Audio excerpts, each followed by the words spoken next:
Ask and you shall receive. Maybe you're one of those people who ask and ask and ask and nothing happens and you get frustrated because prayer doesn't work. This video is for you and we are starting right now. Hi, I'm Ria and welcome to another video. For those of you who are new here, my channel is all about law of attraction. I have mini series as well, like YouTube series, reaction series, etc. So are you frustrated about not having some of your prayers answered?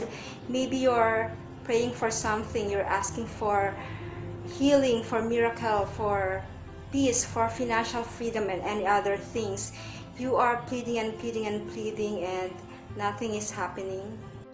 Isa ito sa mga natutunan ko sa mga mentors ko, and one of my mentors talks about the lost Gospel of Thomas. The lost Gospel of Thomas was discovered during the 19th century and was written around 300 years after the time of Jesus. It is very powerful because many people believe that it is the actual word of Jesus during his time here on earth. There is a language kasi that the divine field recognizes. Actually, every religion is telling us that there is a field of energy, that there is a divine field, or the divine matrix, or whatever you call it, and there's a language that we can use to that field. Sa Lost Gospel of Thomas, there are two important keys. Number one, feeling is the prayer. Number two, we must feel as if the prayers have already been answered. This is the actual passage in the Lost Gospel of Thomas, verse 106. Jesus said, when you make the two one, you will become the sons of man. And when you say, mountain, move away, it will move away. So ano nga ba yung tinutukoy dito na make the two one? This refers to your thought and emotions. When your thought and emotion becomes one, you can move mountains. This is when you have the power to speak to the world. Another passage in the Lost Gospel of Thomas, verse 48. Jesus said, if two make peace with one another within a single house, they will say to a mountain, go elsewhere, and it will go elsewhere.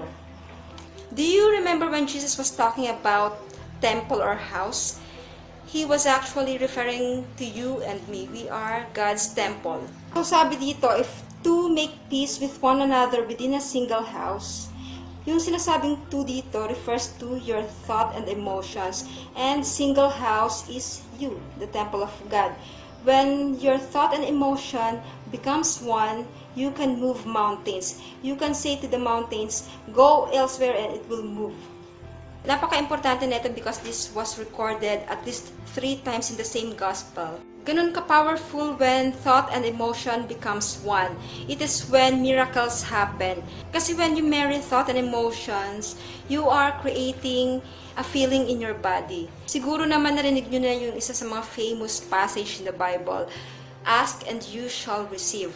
Asking is not done by saying, please, please, please bless me, please heal me, please bring this to my world. Hindi po ganun. Asking is not done by voice alone. Your words are not the prayer. It's the feeling.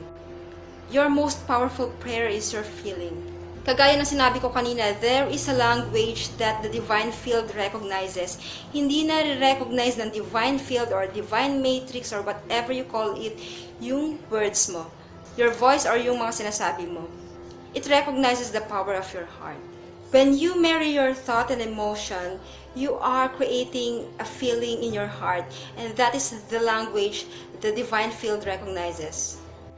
So if you create a feeling as if the prayers have already been answered, nagki-create siya ng electrical and magnetical waves that bring the answers to you. The problem kasi with the new Bible, yung Bible natin ngayon, is it had been translated several times and some of the phrases ay na-edit out na. The prayer technique has been edited out of the book of John.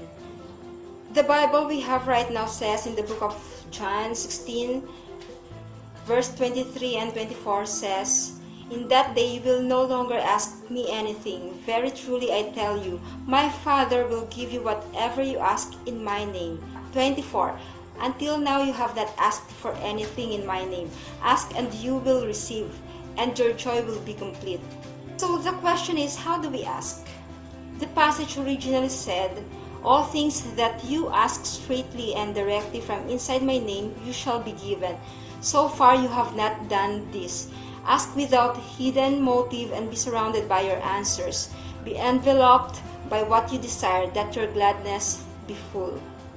So if we ask with just voice alone, with just our words, it's not really asking. It says, be surrounded by your answers, to feel as if the prayer has already been answered. Be enveloped by what you desire, that your gladness be full. You must make your future dream a future fact by assuming the feeling of wish fulfilled, sabi nga ni Neville Goddard. So how do we do the asking? Asking is not done by voice alone, but from the heart, as if the prayers have already been answered. Be grateful even if the answer is not there yet. When your thought and emotion becomes one, you are unstoppable. You can move mountains. You can manifest anything you want. So that's all for today. If you haven't subscribed yet, please do subscribe and hit the notification bell for more updates. I will see you on my next video. Stay well and God bless. Bye.